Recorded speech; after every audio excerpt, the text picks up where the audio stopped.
Good day, I am Janrich Lorzano. I am here to present our database system project titled SJNHS Management System.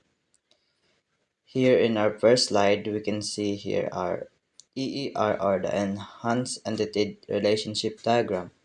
It shows how the different entities in the system are related to one another. We start off with the entity and cardinality constraints. First, the user. It includes students or admin users, and each of them has details like the first name, last name, class, and grade level.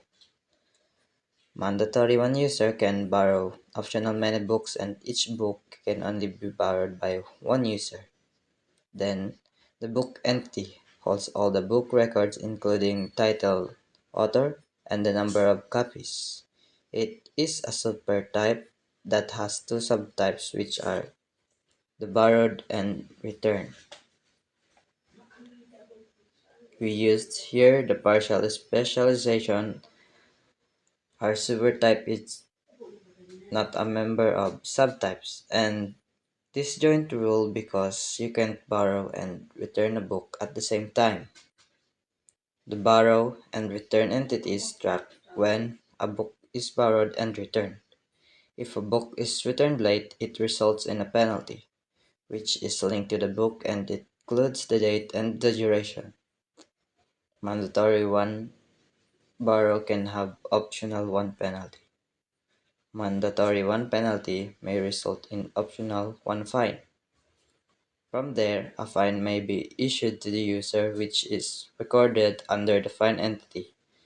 Mandatory one fine must have mandatory one payment.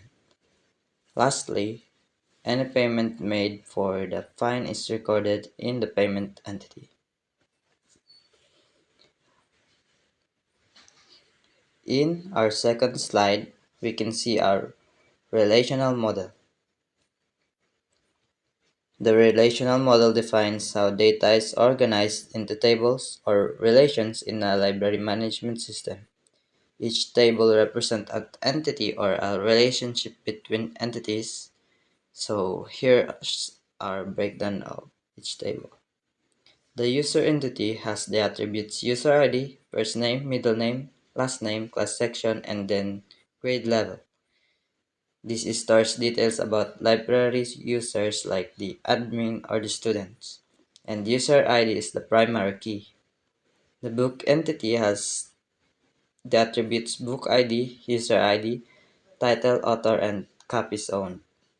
This contains information about the books.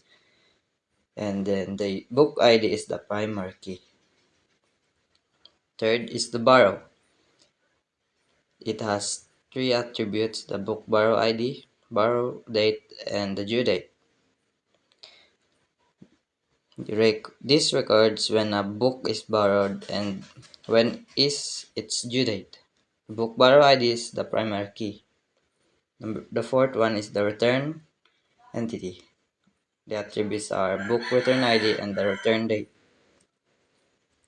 This tracks the book returns and the book return ID is the primary key. The fifth one is the penalty entity. It has the penalty ID, penalty date, and book borrow ID attributes. This key tracks of the penalties due to late returns, and the penalty ID is the primary key. Sixth one is the fine.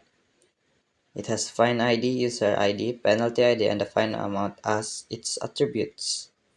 This associates a user and the penalty to make a fine, and then the fine ID is the primary key.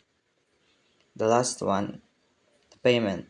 Payment ID, fine ID, and payment amount are the attributes, and then this records payment transactions for fine. Payment ID is the primary key. That's all for our presentation, and thank